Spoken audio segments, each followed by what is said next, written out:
Of the many programs with which the Center for the Study of the Presidency and Congress has been involved throughout our history, none is more gratifying than when we have the opportunity to honor individual Americans who, through the demonstration of remarkable, inspired leadership, have made an extraordinary contribution to our nation.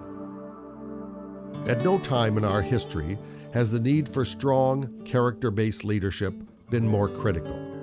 Identifying the great leaders that have and are shaping our democracy, leaders with the intellectual depth, the historical perspective, the compassion and heart, the perseverance and courage, is simply vital to crafting the next American century. And the great stories of such individuals will inspire generations to come. The life and career of Dr. Ben Bernanke is just such a story. Young Ben Bernanke was raised in the town of Dillon, South Carolina, a small farming community nestled along the PD River in the northeastern cotton and tobacco region of the Deep South. The eldest of 3 children, Ben's mother Edna was an elementary school teacher in her early years. His father Phil, a pharmacist, whose family left New York City for a new start in the South. Like so many small towns in 1950s America, Dillon was a community of strong, traditional, Main Street family values, values that were deeply seated in young Ben at an early age. His humility, his calmness,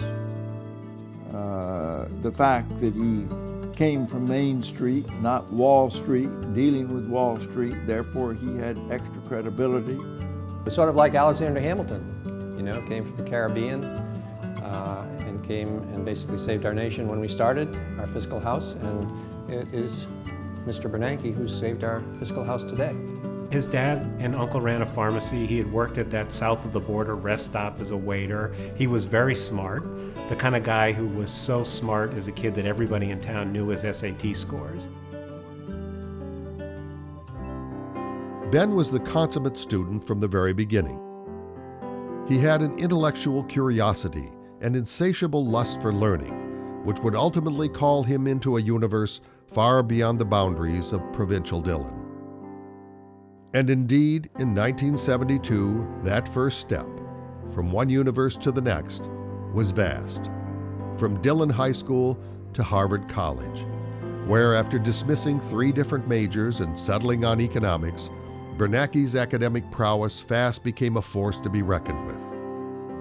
Upon graduating summa cum laude from Harvard in 1975, he earned a PhD in economics from MIT in 1979, an experience surpassed only by a blind date with a young Wellesley College student by the name of Anna Friedman, and their subsequent marriage in 1978.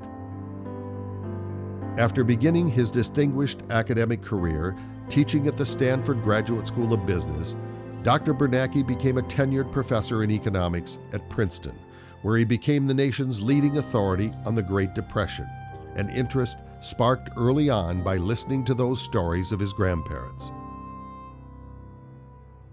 He chaired the Department of Economics until 2002, when he made the decision to enter public service, a decision that would ultimately have a profound impact on his life and career, and indeed on the course of American history.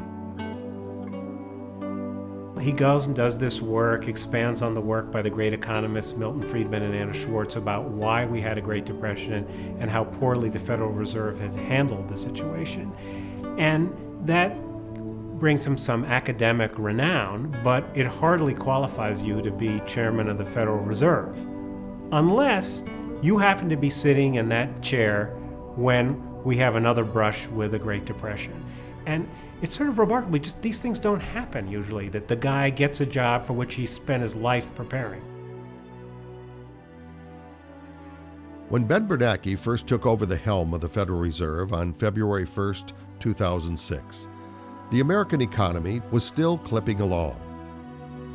Despite some distant clouds forming on the horizon, virtually no one, including the new Fed chairman, could predict the gathering storm that was about to engulf America, nor its destructive force on the world economy.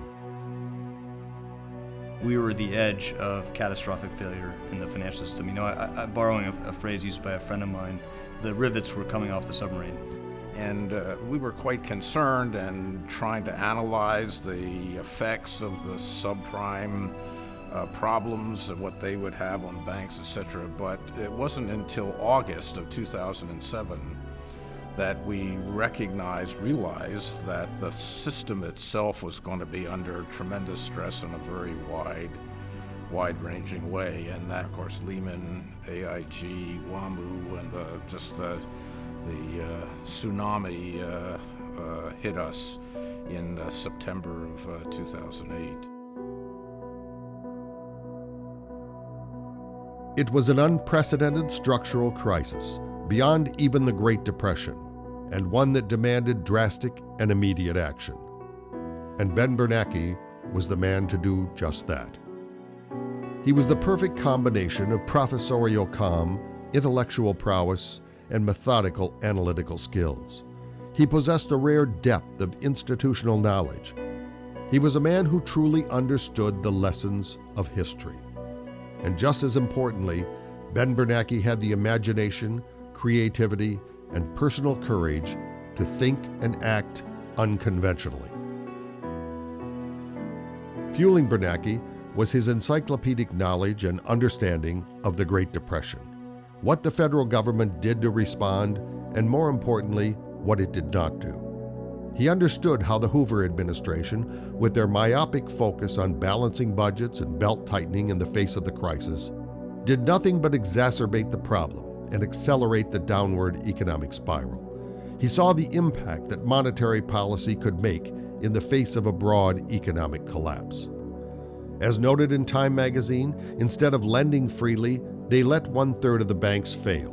Instead of lowering interest rates and expanding the money supply, they raised rates and tightened money, obsessing over inflation and the dollar's strength when they should have been worried about deflation and runaway unemployment. Credit channels were clogged, stopping money from flowing to productive borrowers, and the crisis of confidence that increasingly pervaded the country created a self-fulfilling domino effect that sank the country further and devastated millions of American families. One devastating lesson of the Hoover-Roosevelt period was the two presidents hardly spoke. They didn't like each other, campaigned against each other, and Hoover did have some policies of remedy, but Roosevelt wouldn't touch them. And then, as is noted so superbly in the book by Professor Kennedy from Stanford, we entered what I would call the worst presidential transition we've ever known. The 1932-33 transition between Herbert Hoover and Franklin Roosevelt is probably a model of how not to conduct a presidential transition. There was no love lost between the two individuals, so just at the level of personality, there was a lot of friction there. And Hoover reached out to Roosevelt several times and asked for him, the incoming president, to endorse or get in line with or somehow associate himself with the policies that Hoover wanted to put in place, not least of all with respect to the international economic system. Roosevelt would have nothing to do with it. By contrast, I think the transition from the George W. Bush administration to the Obama administration in 2008-2009, at least in the financial realm, is a model of how to do it right. And Ben Bernanke was a key figure in, he was on both sides of that transition, so he is a transitional figure of some considerable importance to really bridge the gap between the two administrations. To the best of my knowledge, the kinds of consultations that took place at many, many levels, the outgoing and incoming administrations, are a model of how to keep policy consistent over time, particularly at a moment of great uncertainty and volatility in the international financial markets, the international economy. So the contrast with 1932-1933 really could not be sharper. Ben Bernanke understood well these lessons of history and was determined not to repeat the same mistakes. And he knew that he must take action, and that action must be swift and dramatic. As with all great leaders, he understood that those actions would, in the face of a massive crisis of confidence where fear and uncertainty reigned supreme, be highly controversial, scrutinized in the halls of Congress, debated by big business and small, questioned and second-guessed from Wall Street to Main Street, and in every suffering household in America.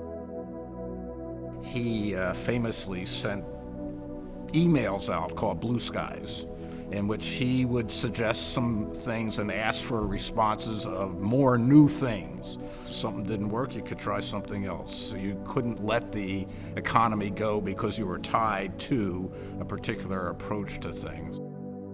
As a great English historian said, history is lived forward but written backward. But you can't stop the camera to take an extra day, an extra week to think through whether you're going to let this institution go down or how you're going to price the stock. It's moving forward, and if you don't move forward, this situation is going to compound. So that takes judgment and proportionality and risk analysis all built in. Ben Bernanke understood well unconventional measures were required to prevent an epic global disaster.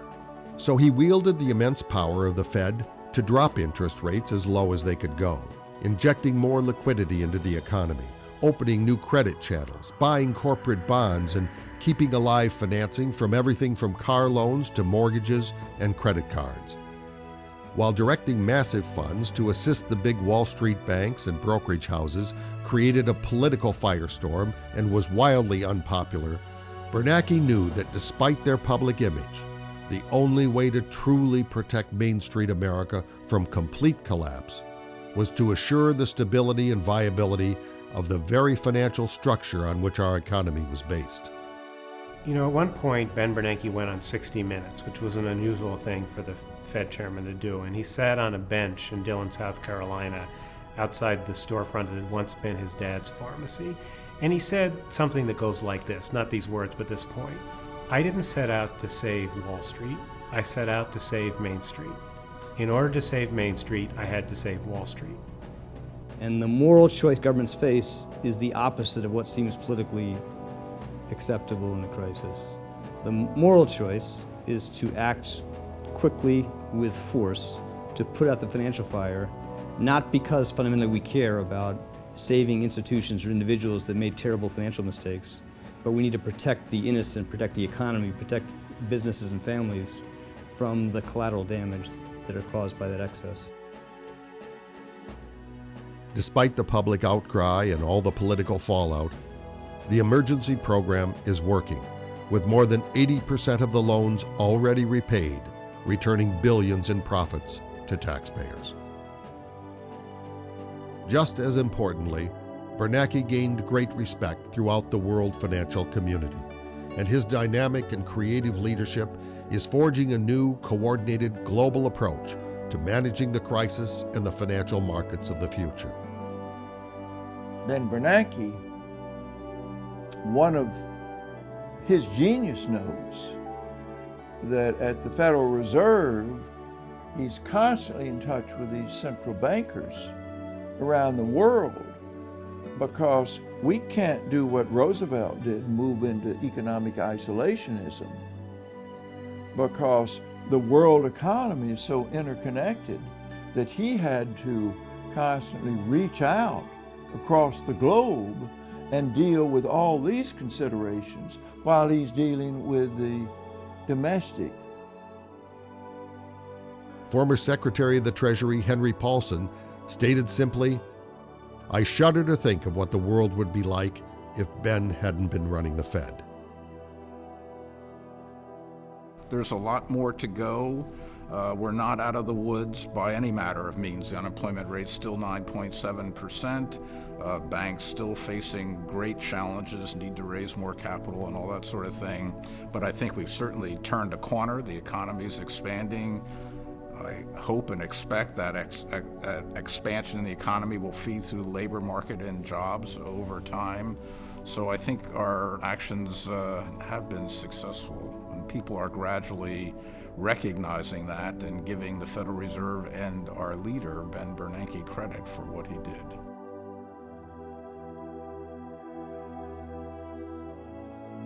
The long road to recovery has begun, and Chairman Bernanke is quietly, methodically, and creatively finessing the throttle.